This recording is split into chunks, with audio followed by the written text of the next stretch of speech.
Hello, y'all. I am fortunate enough here to be with Anton. And Anton, I don't want to steal your thunder, but who the heck are you and what are you doing here today? Absolutely. Yeah, I was initially building a technology company, still working on that to this day. And you had reached out to me if I were looking to build an app. Every conversation we had has been great. So I really just appreciate the relationship and being on this podcast today. What I'm doing now, well, first things first, I define myself as a human performance specialist, and my origins begin as a football player, then transitioned to a football coach. But through the midst of that, developed a skill set in the private sector, running wellness centers, also doing some public speaking, doing some writing, worked in a lot of different settings, also done political work. But really, my life's journey has been about understanding human performance and taking elements of human behavior through my unique perspective, whether it be from my upbringing or from the different industries that I worked in, and wanting to build something tangible where I can solve problems and bring value to the marketplace. Right now, with my expertise of health and human performance, I am building a startup, which is really a data company, but allows us to identify the health and performance needs of an individual or team, whether it be in the corporate setting, in the military sector, or in the sports performance world. And I currently am a strength and conditioning coach at Fort Liberty, which is a military base in Fayetteville, North Carolina. I started this job about 2 weeks ago. So I'm fortunate enough to have my public sector work and my private sector work, and they definitely correspond with my skill set. That's cool. So I've seen you do some speaking. I've been, kind of casually stalking you from a high level for the past few months now, but I've seen you speak to a variety of different audiences. What I kind of want to dive into for you is what do you as an entrepreneur, you speak to grow your business, I'm assuming, but what do you look to get from giving these gigs and what do you look to give when you go and speak at these gigs? Because you're doing so many different things. How do you determine, hey, you know what? This speaking thing, this is worth my time and energy? I think it is who the audience is and where they're at within their journey.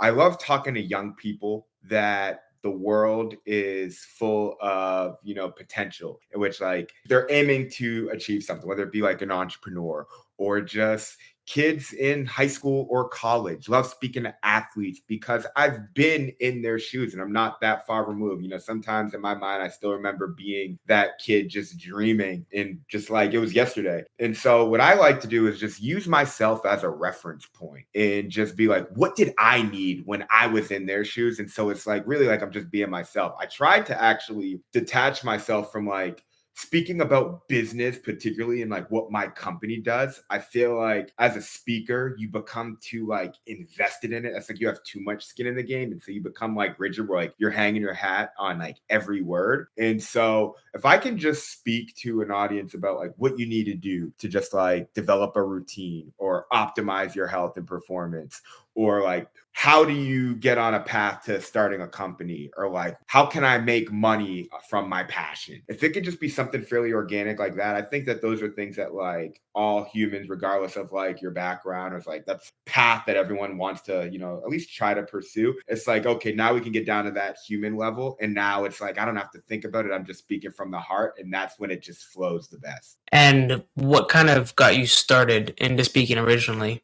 Because it is one of the most feared. I believe the statistic is people fear public speaking more than they fear death. So what is it for you that got you started on this path of speaking? When I was a kid, I watched a lot of sports. I feel like the way I speak, like with the animation, I feel like I talk like a sports anchor. And I was a football coach for a while. And so like John Gruden, he used to have like the Monday Night Football. And he used to do like the Gruden's quarterback camp. So like I took a lot of like my skills from him. But also I remember speaking to the newspaper after like a big game in high school. And like I just spoke like a coach. It just flowed naturally in regards to like what the team did well, how the game opened up for me.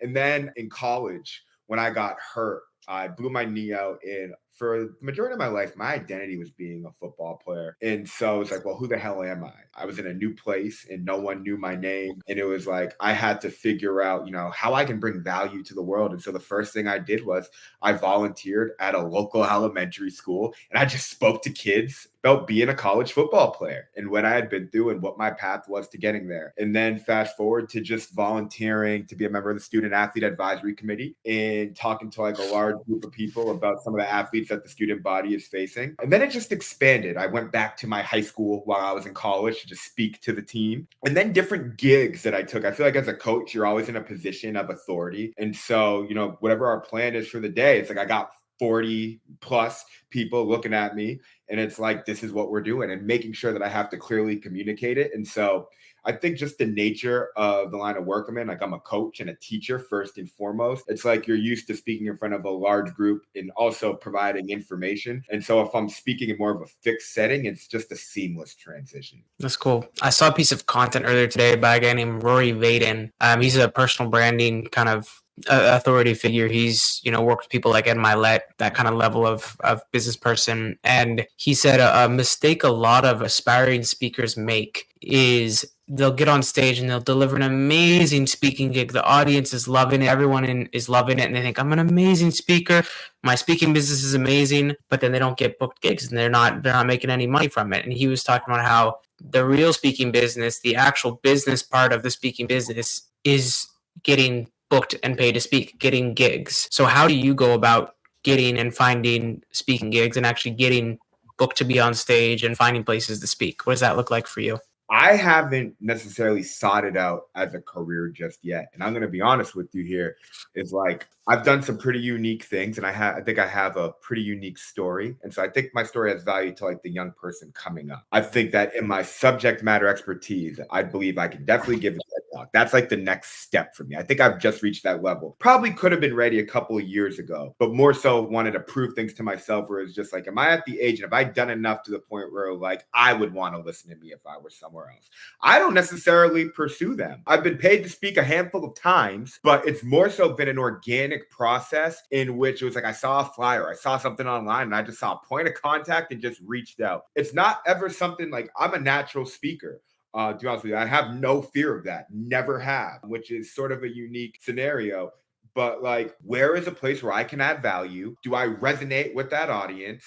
Does it fit into my schedule? Boom, let's go. And I think that like when you go to like underserved communities, which has always been like my desire, because it's like I love speaking to like a place in which like they're not getting people who are coming there to speak to them, or they're not getting that opportunity. So regardless of what I've done in the world, like it has value. And so whatever I achieve down the road, because I view myself, or I aspire to be a global leader, and I'm very much a baby in the grand scheme of where I want to be long term. And so it's like if I could speak to a younger, more impressionable audience, the audience can grow with me. But to answer your question, I have now just reached the point where I feel like I have value across a larger scale in which I would seek those opportunities. And to be honest with you, I need to dive into a little more where I would do that. And even I'm definitely going to be looking at getting a publicist probably within the next year or so. Cool. And for you, I think you're going to have a very interesting answer to this question I'm going to ask here. You're doing a lot of stuff. You're working a job, building your business. You're also speaking. How do you integrate all of those things that you're doing into your life? How are you not drowning and doing, sleeping 1 hour a night? How do you manage? I actually disconnected from social media for about 3.5 months. Right at the end of the summer, or excuse me, right at the beginning of the summer, at the end of the spring. It's funny, I've been disconnected. It doesn't feel like we're at the halfway point in summer already. And I established what matters to me. What are things that I can build a body of work upon? Like what I define as like my pillars, the pillars of my life. Where like I'm about to turn 32 years old. Like I can't be in a guessing game anymore. Like I need to lay down the foundation for like the man I want to be. Like I've been grinding all of my 20s to get to this point now where it's like I can see the home. I can see like my wife, I can see my kids. It's clearer. And so what I established those pillars is like, first and foremost is like my personal well-being, my health and fitness. And it's like making sure that like I'm going to bed at the same time. Now you're not going to catch me up later than 10:30, like even on the weekends, and like being very, very rigid to that, which is why I had to disconnect and develop a routine, which allows me to wake up at 4:30, 5 o'clock every single day.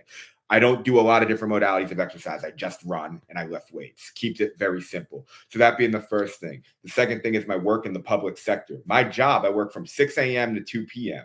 So it's like I know Monday through Friday, I only work 40 hours a week, which is why I took the job that like this is the work I'm going to do. The next thing being like my passion of podcasting and writing, speaking. I kind of bracket those as one and the same. I call that media work.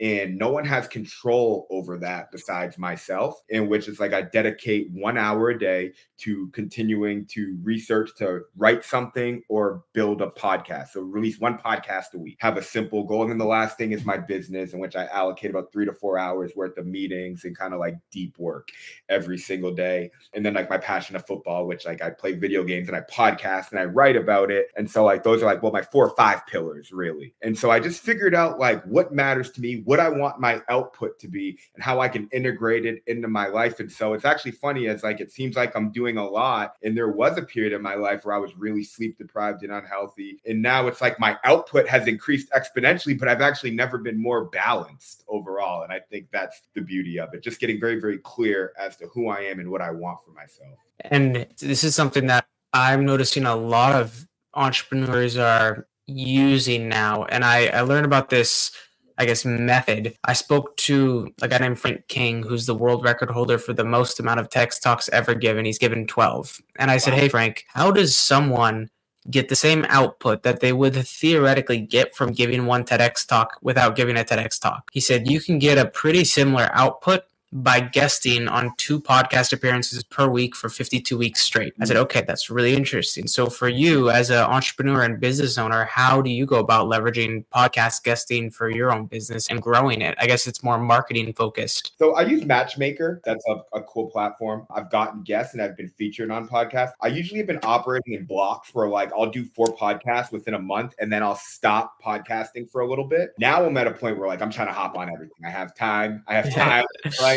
And like now this is like a serious passion of mine. And like I'd like to make another career, make this a legitimate stream of income. So that being the first thing. And then also like just identifying podcasters in which I resonate with and seeing the people that they're bringing on their platform. It's like, okay, I can add value. I align with that person's demographic. And I think that we can have a strong dialogue for their audience. And so like, I mean, you're a prime example of this. I saw the guest that you had on. I was really intrigued. I also know you as an individual. I know that you're really thoughtful. I know that you've done speaking. It was like, okay, I'd love for, the world to hear our conversation. And so it's just being intentional, finding the right platforms, but it's really more so been a matter of where I'm at in my life. And so now it's like, now that like my eyes are open, it's like if I see someone, I have no problem reaching out. And tell me more about this platform Matchmaker. I've heard a little bit about it, but I haven't dove into it. What kind of ROI have you seen on the back end of it? Because I know a lot of aspiring speakers and professional speakers and entrepreneurs who speak to other business like yourself are looking to get and do more podcast appearances, but there's not a lot of clarity as far as how to get booked besides manually just DMing them, maybe sending emails. But how do you kind of use this software, and what is it like for you from a more operational and tactical perspective? So one thing I learned, and I'm not as consistent as I would like, is that like LinkedIn, Twitter, YouTube, if you have a podcast, how you present yourself online, that's your resume. That's a body of work. And even if you don't have 1 million followers, you're not monetizing it, like that's still on the internet. And like that will speak for you. Like there is a digital representation of who you are. And I say that because when I reach out to people, I'm very intentional. If I want to be on their podcast, like, hey, I love what you're talking about. I do this, and this.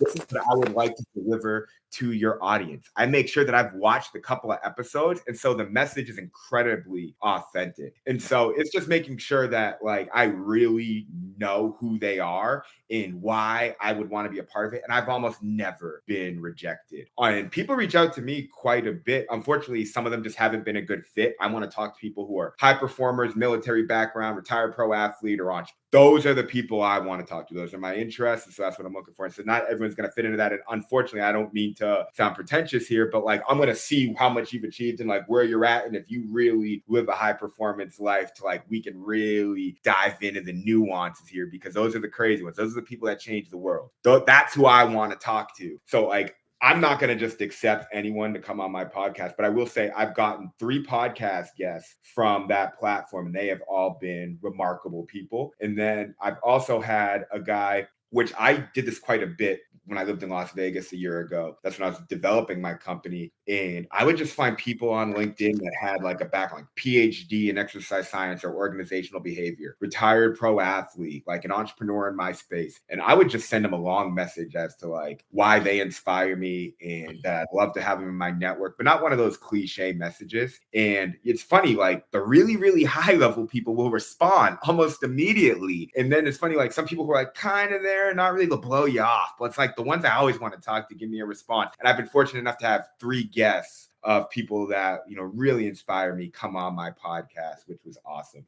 Which social platforms do you put the majority of your focus and energy on right now? Is it LinkedIn? Is it Instagram? Is it Twitter? Is it YouTube? What's kind of your go-to right now? So I've been tweeting quite a bit lately. I don't have a massive Interesting. following or anything, but I think that like I'm really intrigued by politics and where we are just in like modern American history and being an election year. And what I realize is that like for X, that's a public forum. And it's like, if you really want to know what people think, go on there. And it's funny, like, you know, I'll chime in and I'll talk to people on both sides of the political spectrum quite a bit. I love just seeing where like what the temperature in the room is. I've been there actually engaging. I think LinkedIn, if you were to go on my LinkedIn, you're going to get a pretty good representation of who I am. I unfortunately, like, I haven't been like hyperactive with like engaging with people because I've just been focused on myself and I recently just moved. But that platform is where I connect with high level professionals. And then I've been building my YouTube quite a bit. I think YouTube is the best place for long form content and using then like the reels or the shorts rather to then like preview the podcast. I deleted my personal Instagram.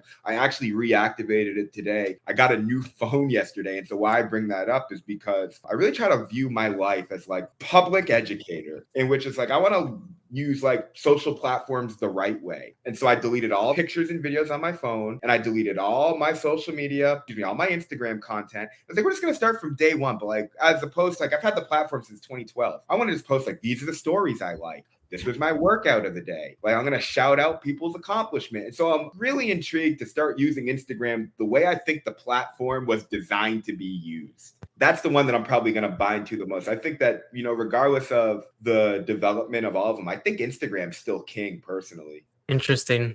And one thing I'm curious about, you mentioned earlier, you started your company in Vegas about a year ago. Then you were in Boston for a bit. Now you're in North Carolina. I'm curious about this because I know I've been in California, I've been in Spain, now I'm in France for a bit, then I'm going to Ireland. It's for you, building your business, how important is finding a home base so you know where things are, so you have a kind of the mental energy to dedicate to building your business, that if you weren't at a home base, you'd be dedicated to, where am I going to get food today? Where is the safe place? Where is this? Where is that? As opposed to traveling where you're thinking new things, you have an open mind, you're more creative. Maybe you're thinking of new ways to approach your business, and maybe you have more creativity because you're out of the normal patterns you're in. How have you kind of gone about balancing that, and how is that reflected on the back end of your business? I'm going to hope to answer your question. It's not going to be the traditional answer because it's been a development process. And I went from football player to coach. I worked in private sector wellness, but I was still embedded in the coaching world up until about the age of 27, 28, which really robbed me from the ability to like go see the world and venture off as a professional and a creative. Since that time, I've been able to see 45 of the 50 states.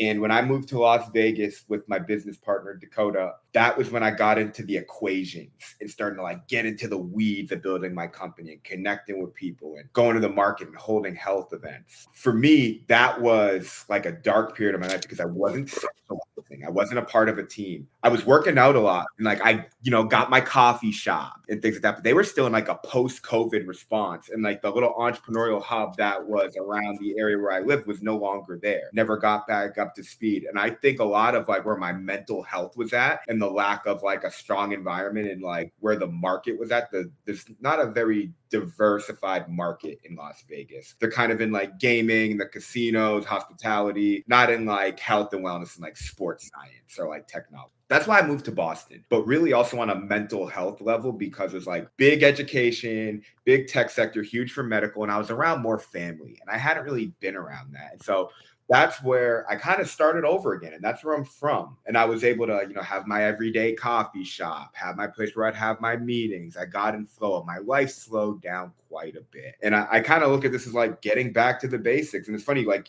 right around your 30s is where like you start to figure things out.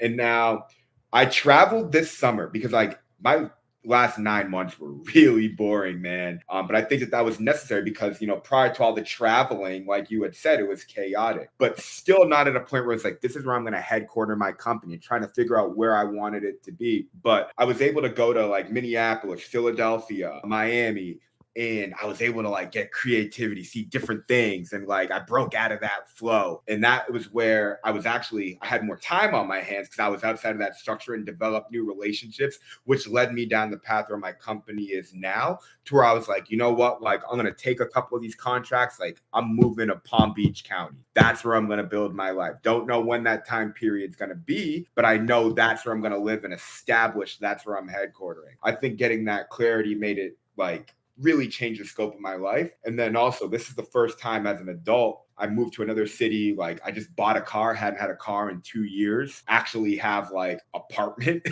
which like I haven't had, like, Airbnbs, different places. I haven't had like continuity. And so I'm beginning to now like be a working professional outside of like that entrepreneurial nomadic lifestyle. And so I think that's like, to answer your question earlier, when you asked me about how do I like balance my life and sleep, is like, as all these things are clearing out. And now I'm like, I have like that, traditional 40-hour work week.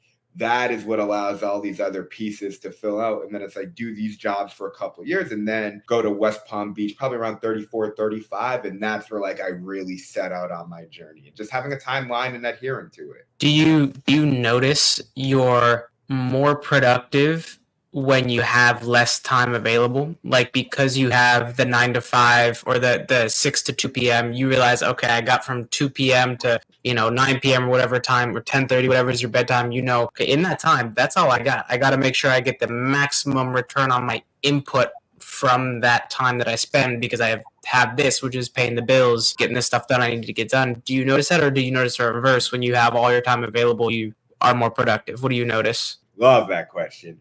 I think the biggest issue in America with the average American citizen is that we have more freedom than we know what to do with. For me, I love pressure. I love high stakes. I love having my back against the wall. Give me the time constraints. I need that. I need the structure. You're eating breakfast at this time. You got work from this time. We're going to shoot at this time. You got a meeting at this time. My schedule is sandwiched. I got to optimize. I love that. We don't change unless we have to. I'm a firm believer in that. And so honestly, like I didn't even really do my homework as far as like the area where I was going to live. Like I just like, all right, I accept the job. Okay, I'm buying a car. Boom, boom, boom, boom, boom. I'm going to move there. I'll figure out the rest. But like, I like the tough situation. I love, putting myself through adversity and like rising above it. I think that's the athlete in me. But unfortunately, it's like we as humans, it's very natural to, want to be in your comfort zone. And so I try to like simulate chaos. And now I'm getting a lot more tactical in my approach of doing that and setting these little micro challenges. And I'm rising and I can see myself evolving. So yeah, I love when I have these like hard deadlines or like these windows in which like if I want to work on my business or if I want to write or shoot a podcast, like I only got from this time to this time, it's 9:45, lights out. And I'm big in like my calendar. If it's not in my calendar, it's not getting done. And so like I have to fill out my calendar well in advance, because like unconsciously I will, begin to float. It's like I'm a robot. If I don't have that allocated time slot to do X, Y, and Z, I can't tell you what's going to happen.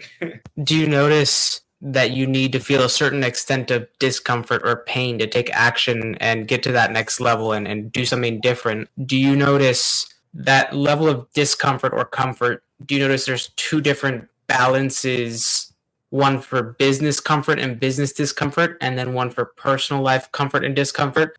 and they're not affiliated, or do you notice it's the same and you need to be strategic with where you put the discomfort and comfort? For example, right now you have your place rented, you have the lease signed, you have your car, you know where you're going to be for the next 12 months. So, you know, you can get really uncomfortable in your business risks because you know you're going to be safe and stable over here. Or do you notice it's reverse, that the more uncomfortable you are in your life, the more open to taking business discomfort risks, which will theoretically leverage higher outputs? What do you notice with those levels of comfort and discomfort in your personal and business life? That's a great question. I don't think I'd be in this position right now to like seek structure in like a regular 40-hour work week if I didn't take on like a lot of debt and like not work in the job market and like set off to build a company over the last 3 to 4 years and not raise any money, and just through experience and like having a lot of conversations and gathering feedback and understanding where I want to take it, to like now it's like, okay, I'm going to go raise money and I have the partners and I have X amount of time.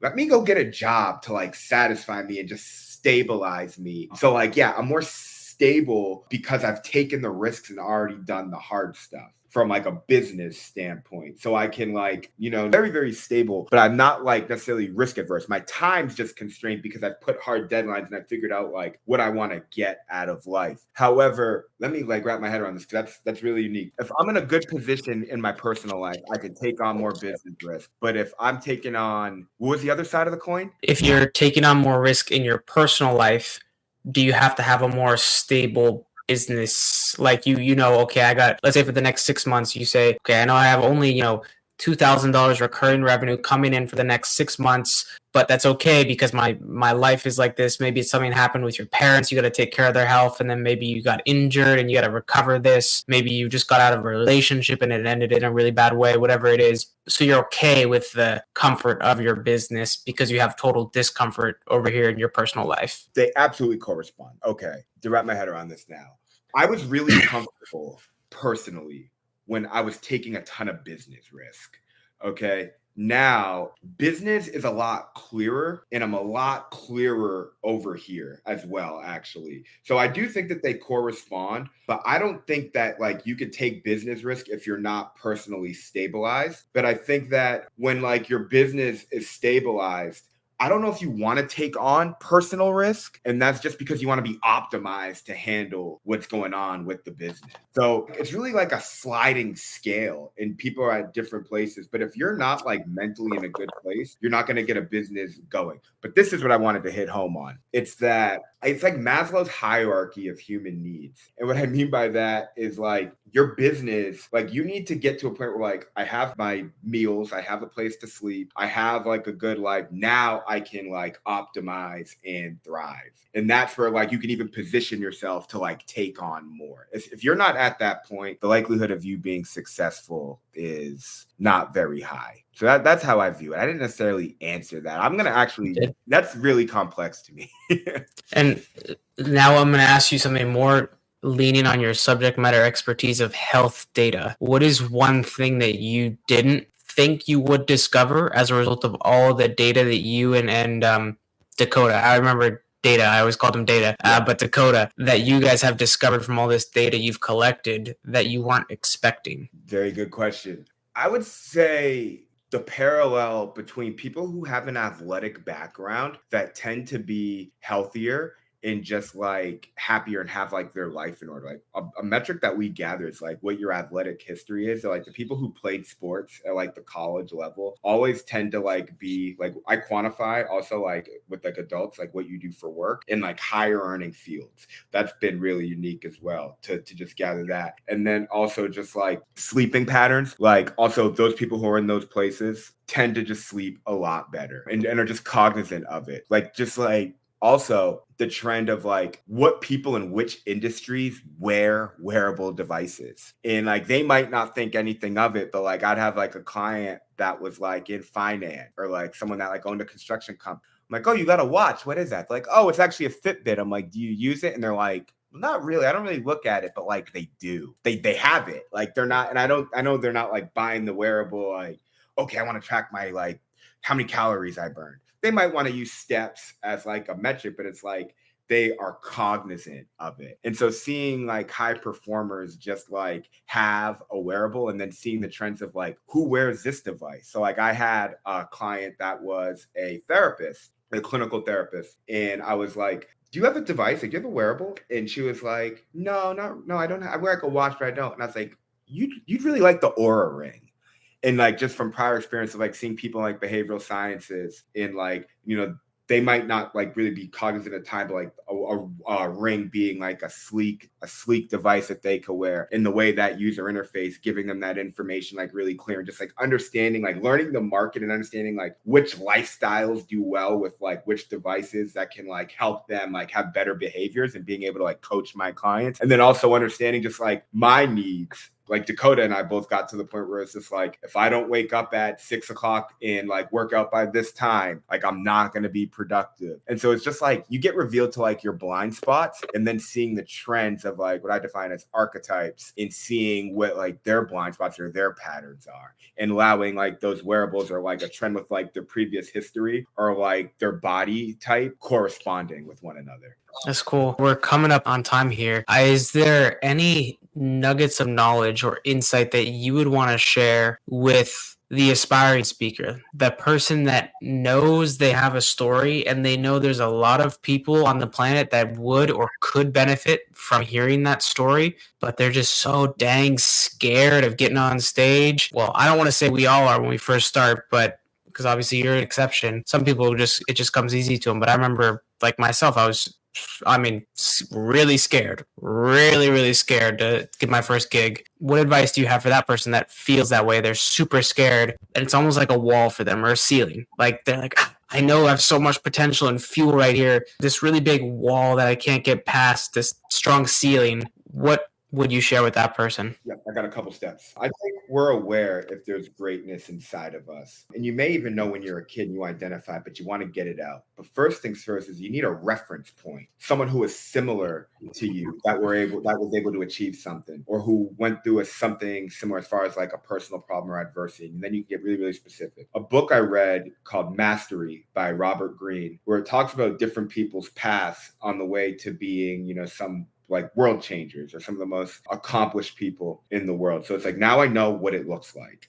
And then thinking about the process of communicating your story, articulating it. And so finding in different domains as well, whether it's actors or politicians or entrepreneurs or people who speak in front of large groups, and just study their communication style. But it's a lot deeper than the words that they say, the pauses, the hands, the body language, and just establish like what works for you. And watching yourself speak. And I'm big into visualization, seeing yourself speak in front of hundreds of thousands of people. And that also corresponds with presentation in developing, whether it be like a uniform or like a personal aesthetic, in which it's like all of these things are turning into a package, which is you. And then it's like, develop a list of the different people. And it's good to start off really broad with like a list of like different speakers, and then develop like your two, and let your two be really different. Like for me, there's Steve Jobs and Barack Obama. They have very different speaking styles, but they're both exceptional, and they speak to different groups of people as well.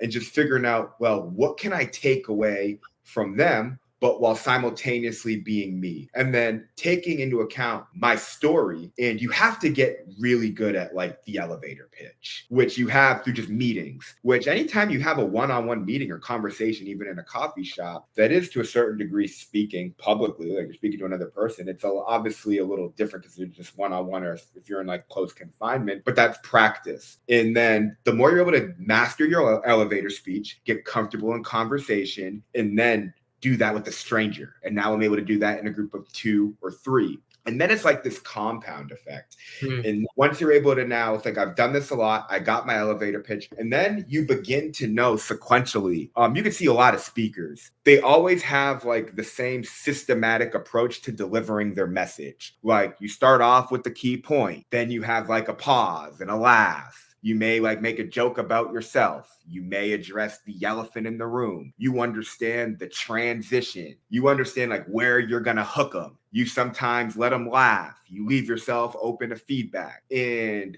I'm saying a lot of things right now, but through repetition, they just become unconscious and they become cues. And then you understand how to work a room. I think that if you're aspiring to be successful, the ability to work a room is probably the most invaluable skill. And then you just take that across a greater stage. Now, obviously, easier said than done, but like the ability to look yourself in the mirror and just watch it and then think about, be mindful when other people are talking and how it makes you feel, and try to replicate that through conversation. And so like when I'm talking to like, my mom, because my mom will listen to me no matter what, I prepare myself for speaking in front of hundreds of thousands. Like as you can see, like the hand motion. And some people just speak with their hands naturally, but the way I speak with my hands, it's like very sequential in which it like flows and it corresponds with my speech to allow you to understand. And the last thing I'm going to say is that you have to identify your audience and who you're speaking to. And it's not always going to be the same. I have a pretty broad vocabulary, but like you have to understand, like sometimes you got to talk a little slower. Sometimes you got to use easier words. Like, are you speaking in a way in which a 5-year-old can understand you? You know, one thing like Barack Obama, what you'll notice is like when he would campaign to rural audiences, he'd have a hint of like a Southern accent, which he did, you know, frequently. So all these small cues, but if you could just understand, like, what do I want this audience to gather from my story? You can establish what you want to focus on. And if you're trying to tell something that's really intimate, then like you might need to speak in a way that is going to like capture the emotion and speak less animated. And so it's almost like this element of mirroring, which is another speaking tactic. And so knowing your audience and knowing the outcome that you want, but, you know, summing it up now, you got to be clear on who you are, what your message is, what your persona is. You got to go externally, seek the research, go find external references of people who embody some of these things, then go find people who speak, go find your top 2 that are opposing, and then integrate them together with who you are. And then through repetition, you will master that process. And that's what I believe is like a formula to get really, really comfortable speaking. Dropping value bombs, man. That's awesome. So if you guys here are listening and you have a friend or a colleague that you know has an amazing story they've told you and you said, why don't you go speak on this? Oh my goodness, it's going to be so cool to see you speak on stages, but they're really afraid. Share this with what Anton just said with them, because you know it might be exactly what they need to hear. Anton, thanks for taking the time to do this. And guys, thank you for listening. Anton, if these people are looking to find you online after getting so much value from what you've said, where can they find you? On all platforms now. I finally have them all aligned. LinkedIn, Antone G. Wilson, Instagram, Antone G. Wilson, X, Antone G. Wilson, YouTube, Antone G. Wilson. And then I believe on Medium, it might be Coach Wilson. And I write quite a bit actually on social issues, current events. And I'm currently writing a book right now called They Call Me Coach, How to Thrive in the Final Days of Capitalism. I intend on writing many books, but this is the first one on my path to becoming coach, in which at 32 years old, I can finally say I have it figured out. I'm on my path now. So I appreciate anyone who's taking the time to listen to me, and Antone G. Wilson across all platforms. If you like what you've heard, please follow me in my journey. But nonetheless, Ryan, I appreciate you giving me the opportunity to speak and hopefully educate the audience. Of course. Cheers, y'all. Thanks, Anton. No problem, man. Appreciate you.